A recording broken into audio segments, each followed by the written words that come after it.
Hello, this is the Great Basin Fire Potential Seasonal Outlook, which goes out into the future for 4 months. This is the outlook from February through May 2017. What we'll be looking at is recent weather conditions, current drought conditions, and the state of some of our current fuels. And then we'll take a look at some climate information, a look at the El Nino or La Nina changes, look at the overall expected weather conditions from February through May, and then we'll try to put all of these pieces together and give you the fire potential outlook from February through May of 2017. So first off, we'll look at recent weather trends. Precipitation on the left, and you can see just much above normal precipitation across the Sierra front. Some of these shades through here are anywhere from about 400 to 800% of normal precipitation. Anywhere in the purple is basically above 200% of normal.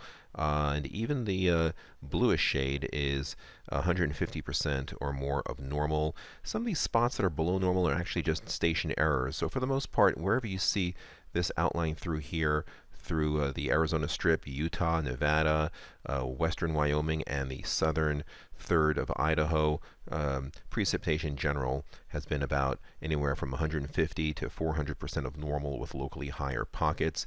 The only dry spot is in the northern fringes of our geographic area, which is the mountainous area of central Idaho towards McCall.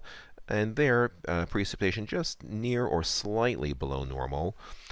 Temperature-wise, we've been either normal to slightly cooler than normal across most areas, especially northern areas have been quite cool.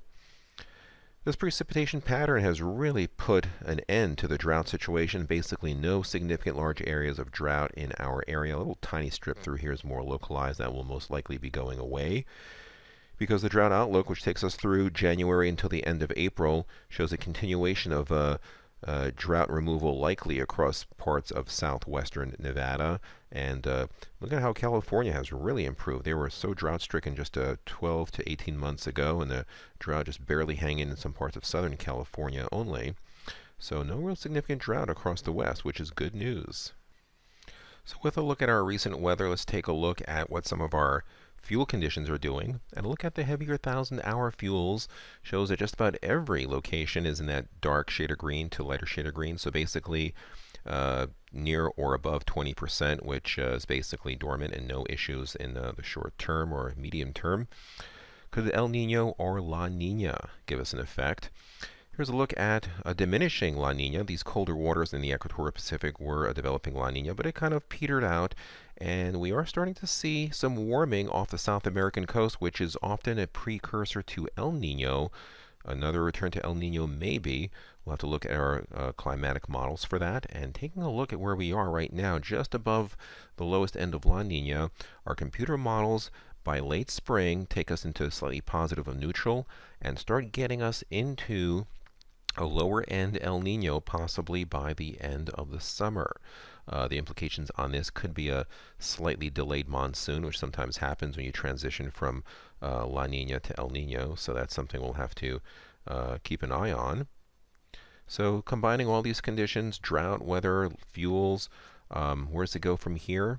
I'll look at what some of our climate experts are saying from February through May.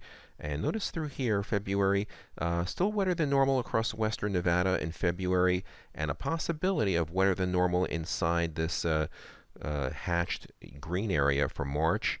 Wetter than normal across the western portion of the Great Basin, western Nevada into Idaho, normal elsewhere. So normal to slightly above normal precipitation continues February, March, and April. On top of the very wet weather we've had so far this winter, could lead to a very healthy snowpack and a very healthy grass crop in the lower elevations.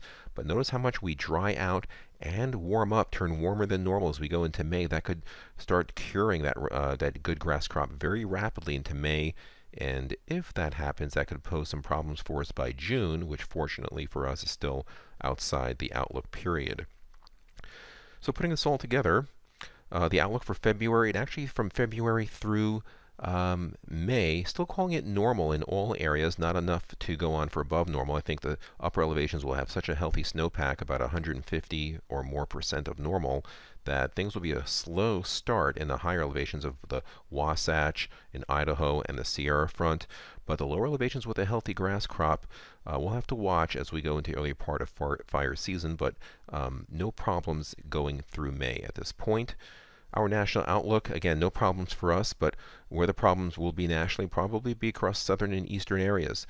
Parts of New Mexico and West Texas and Florida for February, March, and April. You see those areas in the red, below normal across the Ohio Valley.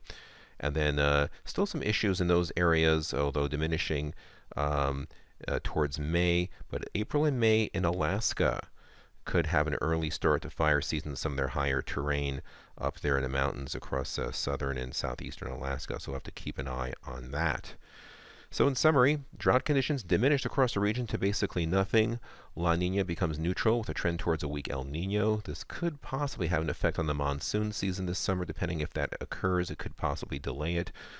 But overall, wetter weather than normal through April, then a sharp change to warmer and drier for May. Combine that with a good grass crop, and we could have some problems by June in some of those lower elevations, but again, there's still quite a ways away to analyze that. So for now, from February through May, no significant issues. If you have any questions, you can give us a call or email us. Have a great day.